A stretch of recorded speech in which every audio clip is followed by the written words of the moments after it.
Cleaning the ABS sensor on a Mitsubishi Lancer. Remove the front wheel for easier access. Remove the single 10 mm bolt.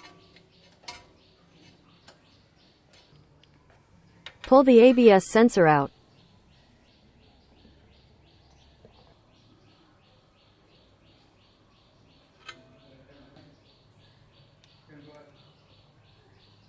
Clean the ABS sensor with a dry cloth.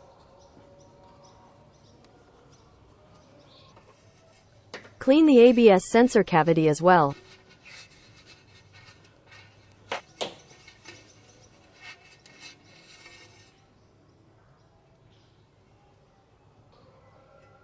Once clean, insert the ABS sensor and fasten the bolt.